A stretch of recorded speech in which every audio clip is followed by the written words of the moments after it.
या कुक्षि विवरे कृत्वा स्वयं रक्षति सर्वतः नमामि जननीं देवीं परां प्रकृतिरूपिणीं कृच्छेन महता दिव्या धारितोऽहं यथोदरे तत्प्रसादात् जगद्दृष्टं मातुर्नित्यं नमोऽस्तु ते पृथिव्या यानि तीर्थानि सागरादीनि सर्वतः वसन्ति यत्र तां नौमि मातरं भूतिहेतवे మాతృదేవో భవ పితృదేవో భవ. ఇప్పుడు మనము మే నెల 2026 సంవత్సరంలో గోచార ఫలితాలు ఏ విధంగా ఉంటాయో ద్వాదశ రాశుల వారికి తెలుసుకునే ప్రయత్నం చేద్దాము. ఇందులో ముఖ్యంగా మే నెలలో వచ్చేటటువంటి విశేషమైన దినాలు, వాటిని పర్వదినాలు అనుకోండి, లేదా విశేషమైన దినాలు అనుకోవచ్చు. అంటే పర్వదినాలు అంటే కేవలం దేవుడికి సంబంధించినటువంటివి. విశేషమైన దినాలు అన్నట్టయితే అది వేరే సంబంధంగా ఉంటుంది. ఏదో సబ్జెక్ట్లో అంటే దేవుడికి సంబంధం లేనటువంటి విషయాల్లో దాన్ని మనం విశేషమైన దినాలుగా మనం పరిగణిస్తూ ఉంటాము. ఇక్కడ మే నెలలో వచ్చేటటువంటి విశేష దినాలు, పర్వదినాల గురించి ముందుగా తెలుసుకుందాం.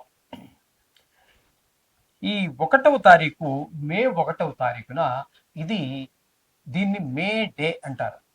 మే నెలలో వచ్చేటటువంటి మొదటి రోజుని మే డే అంటారు. ఇది ప్రపంచవ్యాప్తంగా జరిగేటటువంటి ఒక పండగ. ప్రపంచవ్యాప్తంగా మొత్తము అన్ని గవర్నమెంట్ల్లోనూ కూడా, అన్ని ప్రభుత్వాలు కూడా ఆ రోజున సెలవును ప్రకటిస్తాయి. కారణం ఏంటంటే అది కార్మికులు దినోత్సవము. కార్మికులంతా ప్రపంచంలో ఉండేటట్టు కార్మికుల ద్వారానే నడిచేది. నాయకత్వాల వల్ల నడిచేది చాలా తక్కువ. కార్మికులతోటే ఈ ప్రపంచం నడుస్తుంది. నేను లక్షాధికారిని, నాకు 4 కార్లు ఉన్నాయంటే నీ వల్ల ఏమీ కాదు. నువ్వు పెట్టుబడి పెట్టడానికి, అనుకుండా నడిపించడానికి. పని నడవాలి అంటే కార్మికుడే. అటువంటి కార్మికులకు సంబంధించినటువంటి దినము మేడే. వాళ్ళకి పండగ చేయవలసిందే ఖచ్చితంగా, అసలు వాళ్ళకే చేయాలి. అందుచేత మేడే అనేటటువంటి కార్మికులకు సంబంధించినటువంటిది. ప్రపంచంలో ఉన్న కార్మికుల ద్వారానే ప్రపంచం నడుస్తుంది కాబట్టి ఈ మేడేని మాత్రం ఒక కార్మిక దినోత్సవంగా జరుపుకుంటారు ప్రపంచవ్యాప్తంగా. ప్రపంచవ్యాప్తంగా జరిగేటువంటి పండుగ మరొకటి లేనే లేదని ఈ మేడే తప్పితే. అందుచేత ఖచ్చితంగా చేసుకోవాలి. ఓకే. ఇక 4వ తారీఖు 5వ నెలలో డొల్లు కర్తరి అంటారు. కార్తరి అంటే మనకి కృత్తికా నక్షత్రం వచ్చేటటువంటి ఏ నెలలో వస్తుందో దాంట్లో ఆ కృత్తికా నక్షత్రం దాన్ని కర్తరి అంటారు. అది బాగా చైత్రం, వైశాఖంలోనే ఎక్కువగా వస్తూ ఉంటుంది. కాబట్టి ఇక్కడ మీకు ఏమవుతుందంటే మామూలుగా వేసవకాలం ఎప్పుడు కూడా మనకి వైశాఖం, చైత్రం, వైశాఖం, ఆషాఢం ఇక్కడ వరకు ఉంటూ ఉంటుంది బాగా ఎక్కువగా. ఇక్కడ మనకి ఈ డొల్లి కర్తరి అనేటటువంటి దానిలో ఎండలు బాగా తీవ్రంగా ఉంటాయి. అప్పుడు అటువంటి సమయాల్లో మట్టి సంబంధించినటువంటి అంటే పొలం పనులు కానీ, లేదా చెక్కకు సంబంధించినటువంటి పనులు కానీ చెయ్యరు. ఇది ఒక నిషిద్ధం ఉంది ప్రపంచవ్యాప్తంగానే. అంటే మనం ముఖ్యంగా మన హిందూ దేశంలో, దేశవ్యాప్తంగా ఈ కర్తరిలో అంటే ఇప్పుడు మనకి భారతదేశంలో మనకి కర్తరి వేసవకాలం, కొన్ని దేశాల్లో ఇది చలికాలం కూడా అవ్వచ్చు. అంచేత అందరికీ లేదండి. మన భారతదేశంలో జరిగేటటువంటి విషయాల్లో దీన్ని డొలు కర్తరి అంటారు. మట్టి పనులు, చెక్క పనులు చేయరు. దాని తర్వాత అదే కర్తరి ఉండంగానే దాన్ని మనం నిజ కర్తరి అంటే మరింత తీవ్రత అవుతాయి. ఎండలు తీవ్రం బాగా ఎక్కువ అవుతాయి అనమాట. 11వ తారీఖు నుంచి ప్రారంభమవుతుంది. అక్కడ వరకు అలా. 12వ తారీఖు మహానుభావుడు ఆంజనేయ స్వామి వారి యొక్క జయంతి. దీని గురించి కాంట్రవర్సీలు ఉన్నాయనుకోండి. మా తిరుపతిలో పుట్టాడని ఒకడంటే, మా ఏజ్లో పుట్టాడని ఒకడంటే, మరో దగ్గర అంటే కిష్కిందలో పుట్టాడని మరొకడంటే, అనేక రకాలు ప్రతి విషయంలోనూ కూడా గతించి బాటును. ఇప్పుడు ప్రస్తుతం నడుస్తున్న దాని మీద మనకి కాంట్రవర్సీ ఉండదండి. గొడవలు ఏముంటాయి? అందరికీ కళ్ళ ముందు కనబడుతూ ఉంటుంది. జరిగిపోయిన దాని మీద నలుగురు 4 అభిప్రాయాలు. అక్కడికి వీడు చూసింది లేదు, వీడు చూసింది లేదు, నేను చూసింది, ఎవరు చూసింది లేదు. కాబట్టి నలుగురు దగ్గర 4 అభిప్రాయ భేదాలు వస్తూ ఉంటాయి. అంత మాత్రం చేత మనం దేవుని తక్కువ చేయవలసిన పని లేదు. ఒకవేళ ఆ ప్రాంతంలో వాళ్ళు దాన్ని నవ్వితే ఆ ప్రాంతంలో ఆ రోజున వాళ్ళు చేసుకోండి ఆ పండుగను. ఈ ప్రాంతం వాళ్ళు ఈ రోజు చేసుకుంటారు. ఈ విధంగా ఉంటుంది. ఇకపోతే 14వ తారీఖున ఇంచుమించుగా 14-15 తారీఖుల్లోనే ఇప్పుడు కూడా రవి సంక్రమణం జరుగుతూ ఉంటుంది. ఒక రాశి నుంచి మరొక రాశిలోకి జరుగుతూ ఉంటుంది. ఈ విధంగా 14వ తారీఖున మనకి వృషభ రాశిలో ప్రవేశిస్తూ ఉన్నారు సూర్య భగవానుడు. ఇక ప్రతి నెలలోనూ కూడా వచ్చేటటువంటి మాస శివరాత్రి. ఆ మాస శివరాత్రి 18వ తారీఖు చాలా పరమ పుణ్యమైనటువంటి, పవిత్రమైనటువంటిది. ఆ రోజున కనుక అభిషేకం చేసుకున్నట్టయితే ఈశ్వరుడికి చాలా విశేషమైన ఫలితం లభిస్తుందని పెద్దలు చెప్పారు. అలాగే 25వ తారీఖు కృత్తికా నక్షత్రం వెళ్ళిపోయిన తర్వాత వచ్చేటటువంటి నక్షత్రం రోహిణి నక్షత్రం. ఈ రోహిణి నక్షత్రం కృత్తిక కంటే కూడా భయంకరమైనటువంటి ఎండలు ఉంటాయి. రోహిణీ కార్తులో రోడ్లు అంటే రోలు అంటే తెలుసు కదంటే రాతితో చేస్తారు. అటువంటి రాళ్ళతో చేసినటువంటి రోడ్లు కూడా పగిలిపోతాయి అని అంటే అంత తీవ్రంగా ఉంటుందని చెప్పడం కోసం రోహిణీ కార్తులో రోడ్లు కూడా పగిలిపోతాయని ఒక పెద్ద ఒక సామెతగా ఉంది. రోడ్లే పగిలిపోతే మనం ఉంటామండి. భరించడం చాలా కష్టము అనే ఉద్దేశంలో ఆ మాట అన్నారు. అది. ఇకపోతే 17వ తారీఖు నుంచి ఈ నెలలో వచ్చే విశేషం ఏంటంటే ఈ మే నెలలో అధిక జ్యేష్ఠ మాసం వస్తుంది. 4 సంవత్సరాలకు ఒకసారి మనకి తెలుగు అదే మొత్తం భారతదేశంలో అధిక మాసం ఒకటి వస్తూ ఉంటుంది. వచ్చేటటువంటి కొద్దిపాటి చిన్ని బిట్లన్నీ మిగిలిపోయినవన్నింటినీ కలిపి వీటిని లెక్క సరిచేయడం కోసం అని చెప్పేసి 4 సంవత్సరాలకు ఒకసారి మనకి అధిక మాసంలో ఒకటి వస్తూ ఉంటుంది. అధిక మాసంతో లెక్కంతా కరెక్ట్గా సరిపోతుంది. ఇంకా ఏ ఇంగ్లీష్ క్యాలెండర్ కాదు, మరి ఏ క్యాలెండర్ అన్నా తీసుకోండి ప్రపంచంలో, ఇలాంటిగా విశేషంగా ఒక అధిక మాసం వచ్చి మొత్తం 365 రోజుల్ని సరిపెట్టేటటువంటి పద్ధతి వేరే ఏ మతంలో కానీ ఏ మతం యొక్క పంచాంగాల్లో కానీ లేదు. ఇది హిందువుల యొక్క గొప్పతనం, ఇది మన హిందూ క్యాలెండర్ యొక్క గొప్పతనం. కాబట్టి అధిక మాసంలో వచ్చేటటువంటి విశేషం ఏంటంటే లెక్క సరిపోతుంది, కానీ అప్పుడు కొంత గ్రహాల యొక్క శక్తి తగ్గిన కారణంగా శుభ కార్యాలు ఏవి నిర్వర్తించరు. అంటే గృహప్రవేశాలు కానీ, గృహ శంకుస్థాపనలు కానీ, గుడి ప్రతిష్ట కానీ, పెళ్లిళ్ళు కానీ, వివాహాదులు కానీ ఇట్లాంటివి ఏవి జరగవు. అది గమనించుకోండి. ఇది ఈ నెలలో వచ్చేటటువంటి విశేషమైనటువంటి పర్వదినాలు అనండి, లేదా విశేషమైన దినాలు. ఓకే, శుభం. మేషరాశి వారికి గోచార ఫలితాలు ఏ విధంగా ఉంటాయో సశాస్త్రీయమైన పద్ధతిలో మనం తెలుసుకునేటటువంటి ప్రయత్నం చేద్దాము. ఈ మేషరాశి వారికి గురువు తృతీయ స్థానంలో సంచారం చేస్తున్నారు నెలంతా కూడా. తృతీయ స్థానంలో గోచార గురువు యోగించజాలడు. తద్వారా ఆయన ఇచ్చేటటువంటి ఫలితం ఏంటంటే మనం చేసేటటువంటి పనులకి కనీసం బయట వాళ్ళే కాదు కదా, మన ఇంట్లో వాళ్ళు కూడా మనకి సపోర్ట్ చేయరు. ఆ విధంగా మనకి సపోర్ట్ లేకపోవడంతో మనం ఏకాకమైపోయిన ఫీలింగ్ ఉంటుంది. అడుగు ముందుకు పడడం కష్టం అవుతుంది. ఒకవేళ మీరు సాహసం చేసి అడుగు ముందుకు వేసినా గురువు యొక్క సహకారం లేనిదే ఏ పని ముందుకు వెళ్ళదు, నష్టాలు వచ్చేటటువంటిది, ఆ పని పూర్తి కానిటువంటి పరిస్థితులు ఏర్పడుతూ ఉంటాయి. ఈ విధంగా మనం మేషరాశి వారికి గురువు యొక్క ఫలితాలు చెప్పుకోవాలి. ఇకపోతే పంచమ స్థానంలో కేతు గ్రహ సంచారం జరుగుతుంది నెలంతా కూడా. అంటే ఇక్కడ చాలా కాలం ఉంటాడు అనుకోండి. మనం ఇప్పుడు చెప్పుకుంటున్నటువంటి మే నెల ఫలితాలు కాబట్టి ఇక్కడ 5వ స్థానంలో కేతు గ్రహ సంచారం సంతానం మీద ముఖ్యంగా చెడు ప్రభావం చూపిస్తుంది. ఇప్పుడు జరగబోయేది కూడా వేసవి కాలం. పిల్లలకి ఏంటి, ఎంతసేపు అది ఎండగా ఉందా, వానగా ఉందా, చల్లగా ఉంది లేదు, సమ్మర్ హాలిడేస్ ఇచ్చేశారు. ఇంకా వాళ్ళని ఎండలో మనం కంట్రోల్ చేయడం చాలా కష్టమైపోతూ ఉంటుంది. వాళ్ళు ఓ పట్టాన వినరు, వాళ్ళకి తెలియదు, పిల్లల్ని కొట్టలేము, కొడితే కూడా వాళ్ళకి అర్థమవుతుందని ఏం గ్యారెంటీ లేదు. ఇటువంటి పరిస్థితిలో వాళ్ళకి ఎలాగ సెలవు హాలిడేస్ అని కొంతమంది ఈ మధ్య ఈ సెలవుల్లో ఏదో సాధించేద్దాం అని ఏమీ సాధించలేరు. కానీ వాళ్ళు డబ్బుల కోసం ఏవో కొత్త కోర్సులు పెట్టేసి ఆ 15 రోజులు ఏంటి వీళ్ళు సకల విద్యా పారగతం చేసేస్తారు వాళ్ళు.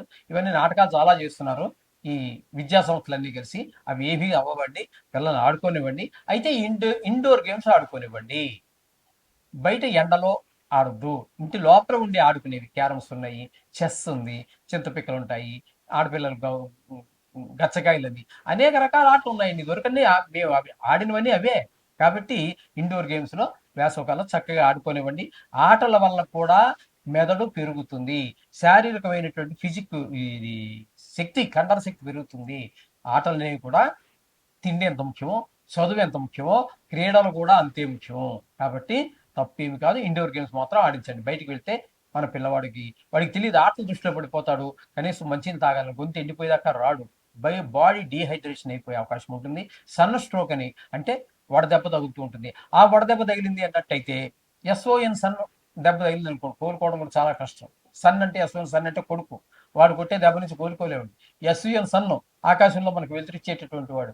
దాని నుంచి మనం నిమ్మకాయో, ఉల్లిపాయో, మరోటో చేసి మనం బయటపడచ్చు. కానీ మన కొడుకు మన కంపు ఇచ్చేసి వాళ్ళు కూడా ఉన్నారు. అని చేత వాడు దెబ్బ కొడితే మనం కోలుకోవడం కూడా చాలా కష్టం. కాబట్టి పిల్లల మీద ఎప్పుడు దృష్టి పెంచాలి.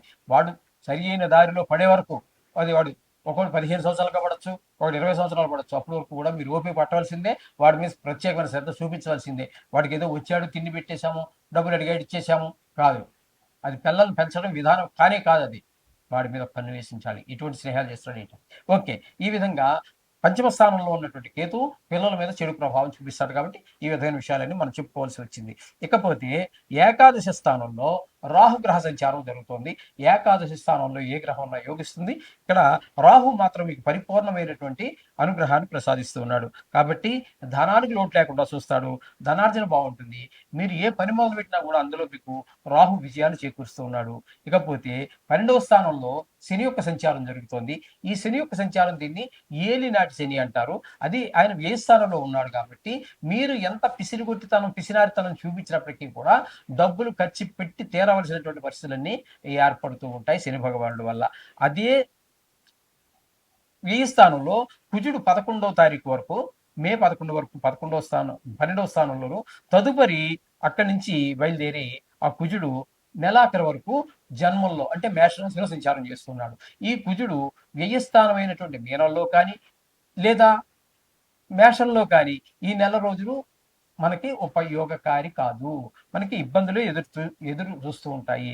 12వ స్థానంలో ఉన్నప్పుడు ధన వ్యయము, ధన నష్టము ఇట్లాంటివన్నీ జరుగుతూ ఉంటాయి. జన్మంలోకి వచ్చాక మన మనసు కూడా చెడు వైపు ఎక్కువగా ఆకర్షితం అవుతూ ఉంటుంది. మన వాళ్ళు పెద్దవాళ్ళు తల్లిదండ్రులు అన్నదమ్ములు ఎవరో వాళ్ళు ప్రత్యేకమైన శ్రద్ధ తీసుకోకపోతే వాళ్ళు చెడుదో పట్టేటువంటి అవకాశం కూడా ఉంటుంది. పెద్దవాళ్ళు అంటారా, పెద్దవాళ్ళకి ఎవరు చెప్తారండి? వాళ్ళకి వాళ్ళు సెల్ఫ్ కంట్రోల్, వాళ్ళకి వాళ్ళే నియంత్రించుకోగలగాలి. వాళ్ళ బుద్ధిని వాళ్ళే నియంత్రించుకోవాలి. ఈ విధమైన పరిస్థితులన్నీ కూడా కుజుడి వల్ల కలుగుతున్నాయి. ఇక రవి యొక్క సంచారం తీసుకున్నట్టయితే సూర్య భగవానుడు 14వ తారీఖు వరకు మేషంలో అంటే జన్మంలోను, తదుపరి అంటే 15 నుంచి చివరి వరకు నెలాఖరి వరకు కూడా ద్వితీయ స్థానం అయినటువంటి వృషభంలోనూ సంచారం చేస్తూ ఉన్నారు. కాబట్టి ఇక్కడ మీకు జన్మంలో కానీ జన్మంలో కానీ ద్వితీయంలో కానీ రవి యోగించజాలడు. జన్మంలో ఉన్నప్పుడు చెడు వైపు ఎక్కువగా ఆలోచించడం, కోపం ఆవేశం ఇటు రావటం, చెడు ప్రవర్తన వైపు ఎక్కువ ఆకర్షితులు అవటం ఉంటుంది. అలాగే ద్వితీయ స్థానమైన వృషభంలో 15వ తారీఖు ప్రవేశించి అక్కడి నుంచి నెలాఖరు వరకు ఉంటారు. అక్కడ మాత్రం జరిగేది ఏంటంటే ధనానికి కొంచెం లోటు వచ్చేటటువంటి పరిస్థితి అంతా ఉంటుంది. కంటికి సంబంధించినటువంటి వ్యాధులు ఉన్నట్టయితే కొంచెం ప్రకోపించేటటువంటి అవకాశం కూడా ఎక్కువగానే ఉంటుంది. అలాగే కుటుంబంలో కూడా ఆహ్లాదకరమైన పరిస్థితి ఉండదు. అందరికీ జలుబు, దగ్గు, వేసవకాలం కదని ఈ విధంగా ఉంటుంది. మొత్తం మీద ఇబ్బందికరమైన పరిస్థితులే రవి కల్పిస్తూ ఉన్నాడు. ఇక బుధుని కనుక మనం తీసుకున్నట్టయితే 13వ తారీఖు వరకు జన్మంలో ఉంటున్నారు. ఆ 15వ తారీఖు వరకు 13వ తారీఖు వరకు ఆ 13వ తారీఖు వరకు మనకి ఏ విధమైన ఆయన కూడా మనకి చెడు ప్రవర్తన వైపు వాటికి ఎక్కువ ఆకర్షితులవుతూ ఉంటాం. తదుపరి 15 నుంచి నెలాఖరి వరకు ద్వితీయ స్థానంలో అయినటువంటి వృషభంలో సంచారం చేస్తున్నారు.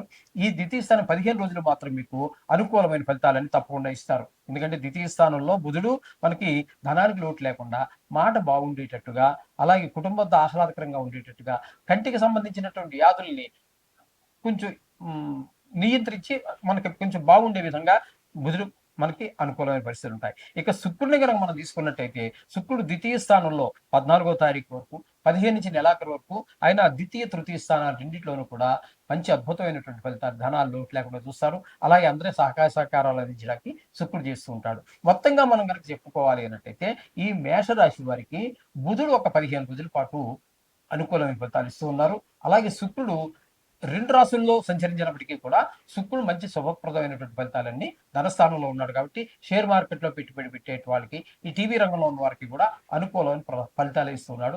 రాహు కూడా నెలంతా కూడా మీకు లాభస్థానంలో ఉన్నారు కాబట్టి ధనానికి లోటు లేకుండా, అంటే ధనానికి సంబంధించినటువంటి స్థానాల్లో శుక్రుడు, రాహు 2 గ్రహాలు అద్భుతమైన ఫలితాలు మీకు కలగజేస్తున్నారు. కాబట్టి ఒక రకంగా ఆర్థికమైన ఇబ్బందుల నుంచి కొంత బయటపడే అవకాశం ఉంటుంది.